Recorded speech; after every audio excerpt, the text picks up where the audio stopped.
Bismillahirrahmanirrahim. Assalamualaikum warahmatullahi wabarakatuh.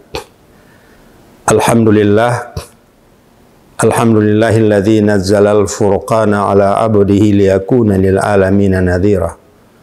Wassalatu wassalamu ala asyrafil anbiya'i wal mursalin wa ala alihi wa sahbihi ajmain, amma ba'du. Pendengar kaum muslimin dan muslimat pelaksana ibadah puasa yang insya Allah dirahmati dan diberkahi oleh Allah Subhanahu wa Ta'ala. Pertama-tama saya mengajak kita sekalian, marilah kita senantiasa memanjatkan puji dan syukur kehadirat Allah Subhanahu wa Ta'ala atas segala nikmat dan rahmat yang tidak pernah putus Allah curahkan kepada kita sebagai hamba dan abdinya. Terutama nikmat iman, nikmat Islam, nikmat kesempatan, kesehatan, nikmat keafiatan, dan nikmat-nikmat yang lainnya. Insya Allah, dengan kita mensyukuri nikmat yang diberikan kepada kita, Allah berjanji akan menambahkan nikmat itu. Wala in syakartum la azidannakum, wala in kafartum inna adzabi lasyadid. Apabila kamu mensyukuri nikmatku, niscaya akan aku tambahkan nikmat itu kepadamu. Tapi jika kamu mengingkari atau mengkufurinya, maka sesungguhnya azabku sangatlah pedih.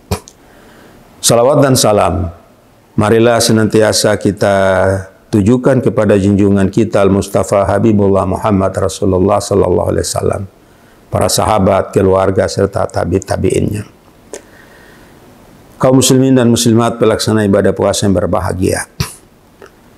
Salah satu fungsi daripada bulan suci Ramadan ini adalah diturunkan di dalamnya Al-Quran. Yang sebagaimana Allah jelaskan dalam Al-Quran, Syahrul Ramadan alladzi unzila fihi Al-Quran, hudal linnasi wa bayyinatin minal huda wal furqan.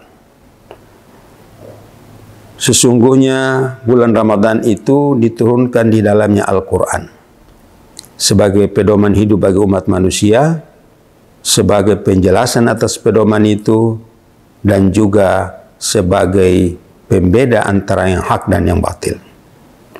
Saudara-saudara, perlu kita ketahui bahwa 3 fungsi utama Al-Quran diturunkan pada bulan Ramadan ini. Yaitu yang pertama, sebagai pedoman hidup bagi umat manusia. Sebagai pedoman, tentunya Al-Quran itu harus dibaca. Bukan hanya sekedar dibaca, tapi harus diusahakan untuk difahami, kemudian dihayati, lalu diamalkan dalam hidup dan kehidupan kita sehari-hari. Bagaimana kita jadikan Al-Quran itu sebagai pedoman hidup kalau kita tidak mengetahui nilai-nilai yang terkandung di dalamnya? Dan kemudian yang penting lagi, Al-Quran itu bukan bahasa kita, tapi bahasa Arab. Tentunya tidak semua kita membaca lalu mengetahui hakikat dan yang terkandung dalam Al-Quran itu sendiri. Makanya di dalam bulan suci Ramadan ini ada suatu amalan yang disebut dengan tadarus Al-Quran. Nah, tadarus Al-Quran itu artinya belajar Al-Quran. Nah, oleh sebab itu yang kita lihat sekarang ini yang selalu dilaksanakan oleh sebagian umat Islam dewasa ini, itu hanya sekedar membaca Al-Quran itu dan kemudian yang dikejar adalah khatam berkali-kali tanpa berusaha untuk mengetahui isi dan kandungannya. Oleh sebab itu pada kesempatan saya menganjurkan dan menghimbau kepada kita semua, manfaatkan momentum Al-Quran untuk kita ambil pelajaran-pelajaran yang berharga di dalamnya. Di dalam Al-Quran itu sendiri ada istilah dengan tafsir Al-Quran, ada istilah dengan asbabun nuzulnya, ya. Jadi ilmu-ilmu Al-Quran itu harus kita fahami, dan kesempatan dalam bulan suci Ramadan inilah kita manfaatkan waktu ini. Boleh kita melaksanakan tadarus dalam bentuk seperti tadi, kita melaksanakan membaca bergiliran, khatam berkali-kali, tapi hendaklah sisihkan waktu, biar sejenak 30 menit atau 1 jam setiap malam itu kita mencoba mempelajari terjemahannya, kemudian tafsirnya, kemudian asbabun nuzulnya. sebab-sebab turunnya Al-Quran itu. Sehingga kita bisa mengambil pelajaran yang berharga yang terdapat dalam Al-Quran itu sendiri. Nah, kalau kita tidak melaksanakan seperti itu, kita tidak akan bisa memahaminya. Nah, oleh sebab itu makanya sering sekali timbul dalam kehidupan umat Islam ini, sering terjadi kesenjangan atau ketidakcocokan antara nilai-nilai Al-Quran itu dengan sikap dan perilaku sebagian daripada umat Islam itu sendiri, yang selalu berseberangan dengan Al-Quran itu sendiri.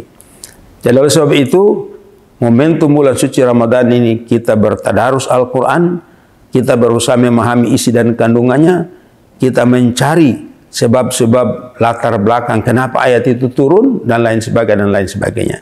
Kemudian kita jadikan dia sebagai pedoman hidup dalam hidup dan kehidupan ini. Sebab apa? Tanpa petunjuk Al-Quran, manusia akan salah jalan. Nah, oleh sebab itu, maka Rasulullah SAW mengatakan dalam sebuah hadis bahwa taraktu fikum amraini in tamassaktum bihima falan tadillu abada, kitaballah wa sunnatan nabi. Telah kutinggalkan kepada kalian dua perkara atau dua mutiara hidup, yang apabila kalian selalu berpegang teguh kepadanya, kalian tidak akan tersesat selama-lamanya, yaitu Al-Quran dan Sunnah Nabi Sallallahu Alaihi Wasallam. Oleh sebab itu, sekali lagi kepada para kaum muslimin dan muslimat pelaksana ibadah puasa yang berbahagia, jadikanlah momentum bulan suci Ramadan ini sebagai tempat kita untuk selalu mempelajari Al-Quran. Terima kasih. Wassalamualaikum warahmatullahi wabarakatuh.